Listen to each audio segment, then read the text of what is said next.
Hi viewers, I am தாரா. சென்ற பதிவில் தோட்டத்தை சுத்தப்படுத்தி பழச்செடிகளையும் காய்கறி செடிகளும் எப்படி நட வேண்டும் என்பதை பார்த்தோம்.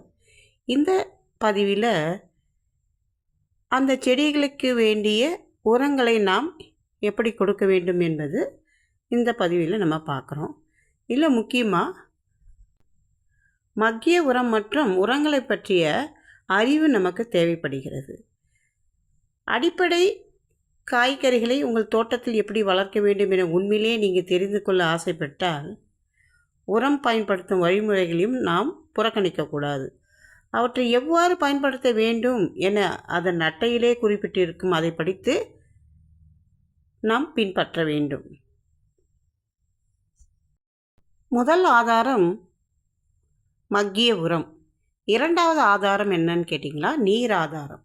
அந்த நீர் ஆதாரத்தில் நம்ம அருகிலேயே வைத்து கொள்ள வேண்டும்.